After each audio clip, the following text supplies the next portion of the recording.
కనుక నేను అనేది ఏంటి అంటే లెక్కలకు ఒక పద్ధతి ఉంటుంది. ఎవరైనా ఆల్టర్నేటివ్ లెక్క ఉంటేనే ఇది చేయొచ్చు అని. దీని తప్పని ఎవరు నిరూపించగలరు?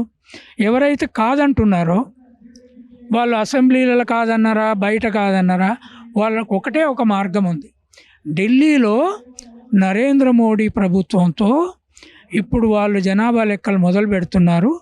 వాటిలల్లో కుల లెక్కలు చేయిస్తే తెలంగాణ కూడా కుల లెక్కలు వస్తాయి. అలా ఆ లెక్కల్ని ఈ లెక్కల్ని పోల్చి చూస్తే ఏది కరెక్టో తేలుతుంది. ఒకవేళ ముస్లింలు వాళ్ళు బీసీలో ఉండొద్దు అంటున్నారు కదా, వాళ్ళని బయట పెట్టమనండి. వాళ్ళకు 4% ఉంది. బీహార్లో వాళ్ళ ప్రభుత్వం ఉంది, అక్కడ కూడా ముస్లింలు ఉన్నారు. ఎక్స్ట్రీమ్ బ్యాక్వర్డ్లో ఉన్నారు, జనరల్ బ్యాక్వర్డ్లో ఉన్నారు.